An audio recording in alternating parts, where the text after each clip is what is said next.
तो war to ना एक काफ़ी मीडियोकर फिल्म थी, लेकिन इस फिल्म का सबसे ज़्यादा हेटेड सीक्वेंस ना कबीर की एंट्री थी, जहाँ पे कई लोग ना इसको क्रिटिसाइज़ कर रहे हैं और कुछ लोग हेट भी कर रहे हैं। और ये फिल्म समवॉट ना वो चीज़ डिजर्व करती भी थी।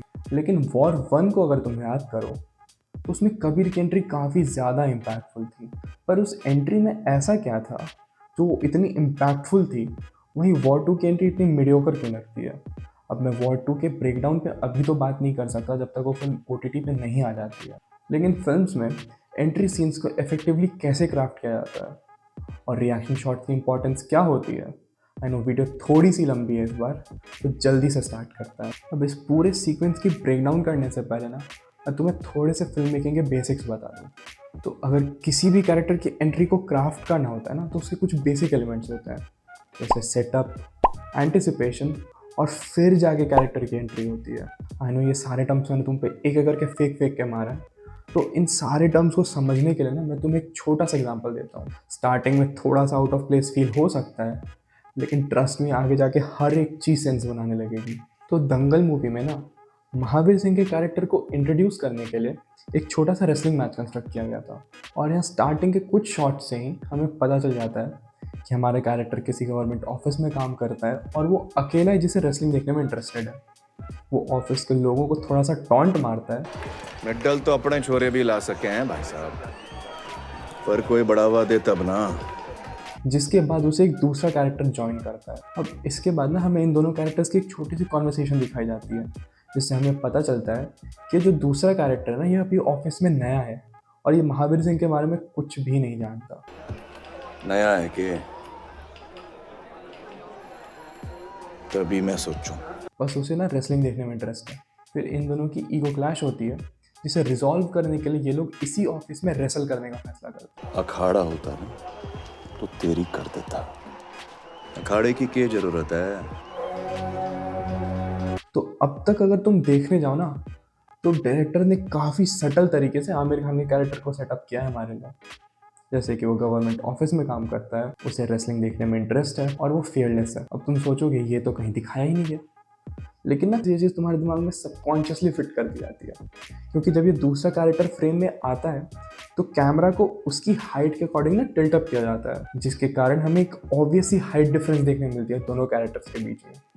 लेकिन इस कैरेक्टर की हाइट और बिल्ड से महावीर सिंह का कैरेक्टर डरता नहीं है, रैदर कि वो उसे मैच के लिए सामने से चैलेंज करता है।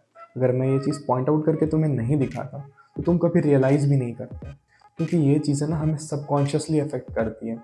हर चीज़ को बोल के नहीं बताना होता, तो सिर्फ एक कैरेक्टर के ट्रेट्स और कॉन्फ्लिक्ट को सेट करने के लिए हमें इतना कुछ दिखाया गया। और रेसलिंग मैच के प्रिपरेशन मोन्टाज से हमारा एंटिसिपेशन इस चीज़ के लिए बनने लग जाता है कि इस मैच का विनर कौन होगा।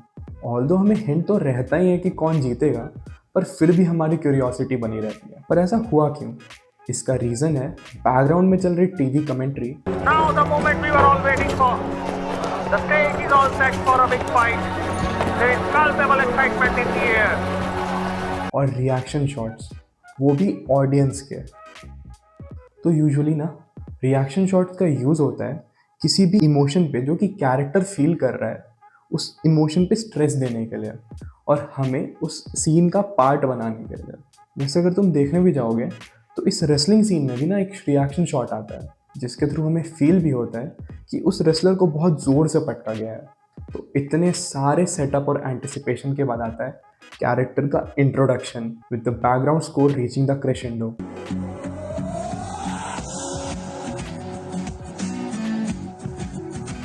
यो है हमारे ताऊ जी महावीर सिंह फोगाट। तो इतने सारे ज्ञान के बाद तुम्हें समझ तो आ ही गया होगा कि कैरेक्टर के इंट्रोडक्शन को इम्पैक्टफुल बनाने के लिए कितनी सारी चीज़ों पर ध्यान देना होता है। तो इस एग्जाम्पल से मिले ज्ञान को वॉर वन की एंट्री पे यूज़ करके देखते हैं कि व्हाट मेड इट वर्क। तो वॉर में ना कबीर के कैरेक्टर को 2 बार इंट्रोड्यूस किया जाता है। फर्स्ट टाइम एक छोटे से असैसिनेशन सीन के थ्रू, और सेकेंड टाइम एक फुल फ्लेजेड एंट्री। तो उस असैसिनेशन सीन ने हमारे अंदर कबीर की एक बैडास सी इमेज ऑलरेडी स्टैब्लिश करके रख दी, जहाँ पर कि सिनेमा का एक और इम्पॉर्टेंट रूल यूज़ हुआ है, which is show don't tell. अब ये टॉपिक ना अपनी खुद की एक वीडियो डिजर्व करती है। तो ये बैडास सी इमेज जो हमारे अंदर स्टैब्लिश हुई है, अगर तुम इसे भी डिकोड करने जाओ तो इस इमेज को स्टैब्लिश करने के लिए ना हमें कभी भी कबीर का पूरा रुख रिवील ही नहीं किया गया, हमें सिर्फ उसके क्लोज शॉट्स और उसके एक्शंस दिखाए जाते हैं।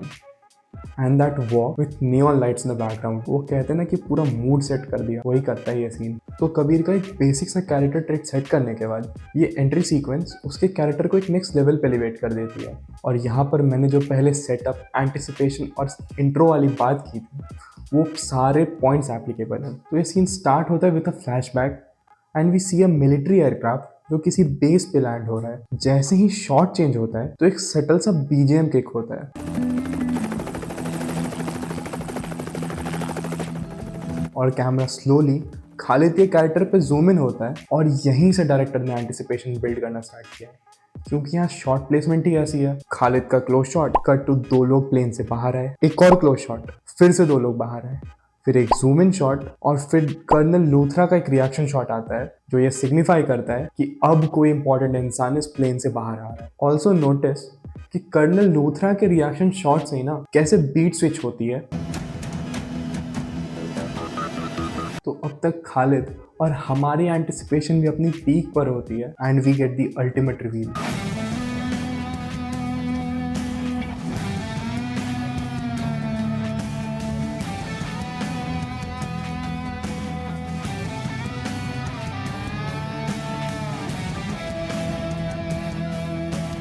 लेकिन अगर ऑरा फार्मिंग में अभी भी कोई कसर छूट गई थी तो खालिद का ये स्टार स्ट्रक रिएक्शन शॉट और seeing his idol in front of him इस पूरे सीन को ना एक नेक्स्ट लेवल पे लेके चला जाता है। इसी के साथ ये सीन ख़त्म हो जाता है और ये वीडियो भी। तो अगर तुम लोगों के कुछ भी सजेशंस हो इस वीडियो को लेके, चाहे सेटअप को लेके हो चाहे मुझको लेके हो, तो कमेंट्स में ज़रूर से ड्रॉप करना। बाकी तुम्हारे क्या थॉट्स हैं इस वीडियो पे वो भी मुझे ज़रूर बताना। मैं मिलूंगा तुम लोगों से नेक्स्ट वीडियो में। तब तक के लिए अपने आसपास शांति बनाए रखें।